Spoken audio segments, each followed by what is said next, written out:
ഒന്നിനും സ്ഥിരതയില്ലാത്ത ഒരു ഉറപ്പുമില്ലാത്ത ഈ ഒരു ലോകത്ത് ഏറ്റവും കൂടുതൽ ചാഞ്ചാട്ടങ്ങൾ നടന്നുകൊണ്ടിരിക്കുന്നത് എവിടെയാണെന്നറിയാമോ? മനുഷ്യ മനസ്സുകളില്. അവിടെ മാത്രം ഒന്നും സ്ഥിരമല്ല. സാഹചര്യങ്ങൾക്കനുസരിച്ച് മനുഷ്യന്റെ ചിന്തയും അവന്റെ പ്രവൃത്തികളും ഒക്കെ മാറിക്കൊണ്ടേയിരിക്കും. ഇന്ന് പ്രിയപ്പെട്ടതെല്ലാം നാളെ വെറുക്കപ്പെട്ടതാവും. ചിലപ്പോ ഓർമ്മയിൽ പോലും ഉണ്ടാവില്ല. ബന്ധങ്ങളും അങ്ങനെയാണ്. അത്രമേൽ പ്രിയപ്പെട്ടതെന്ന് സ്വന്തം എന്ന് കരുതിയതെല്ലാം നമുക്ക് സ്വന്തമായിരുന്നില്ല എന്ന് മനസ്സിലാക്കുന്ന ഒരു സമയം എല്ലാ മനുഷ്യരുടെയും ജീവിതത്തിൽ ഉണ്ടായിട്ടുണ്ടാവും.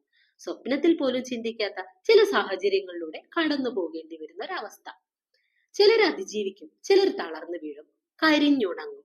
നമ്മിൽ നിന്ന് അകന്നു പോയവര് അവരുടേതായ പുതിയ ലോകങ്ങൾ സൃഷ്ടിച്ചുകൊണ്ടേയിരിക്കും. നഷ്ടങ്ങൾ ഒരു പക്ഷേ നമുക്ക് മാത്രമായിരിക്കും, അല്ലെ? ആ ഒരു അവസ്ഥയെ അതിജീവിച്ചവരുടെ പ്രത്യേകത എന്താണെന്ന് അറിയാമോ? അവര് മെന്റലി അല്പം സ്ട്രോങ് ആയിരിക്കും.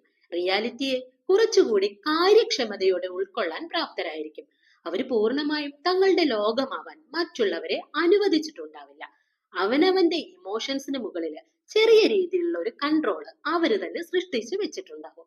അതുകൊണ്ട് തന്നെ തകർന്നു പോകാവുന്ന അവസരങ്ങളിൽ നിന്ന് പതിയെ ഉയർന്നു വരാൻ ഇത്തരക്കാർക്ക് സാധിക്കും.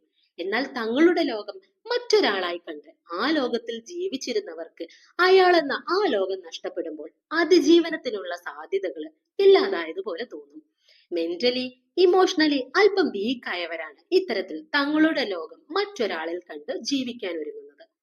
ഈ ഭൂമിയിലെ ഒന്നും ശാശ്വതമല്ല, സ്ഥിരവുമല്ല. സ്ഥിരതയില്ലായ്മയുടെ അപ്പൂപ്പനായി വരും അങ്ങനെ നോക്കുമ്പോൾ നമ്മുടെയൊക്കെ മനസ്സ്. അങ്ങനെ ഒരു ഉറപ്പുമില്ലാത്ത മനുഷ്യ മനസ്സുകളെ വിശ്വസിച്ച് നമ്മുടെ ലോകം കെട്ടിപ്പടുത്തുയർത്താൻ ഒരിക്കലും ശ്രമിക്കരുത്. നമ്മുടെ ലോകം നമ്മളാണ്. അവിടേക്ക് പൂക്കളെയും പൂമ്പാറ്റകളെയും പ്രിയപ്പെട്ടവരെയും എല്ലാം നമ്മൾ സന്തോഷത്തോടെ സ്വീകരിക്കുക. നാളെ അവരിൽ ഒരാൾ ആ ലോകത്ത് നിന്ന് പോകാൻ ഇഷ്ടപ്പെട്ടാൽ അവര് പോയിക്കോട്ടെ.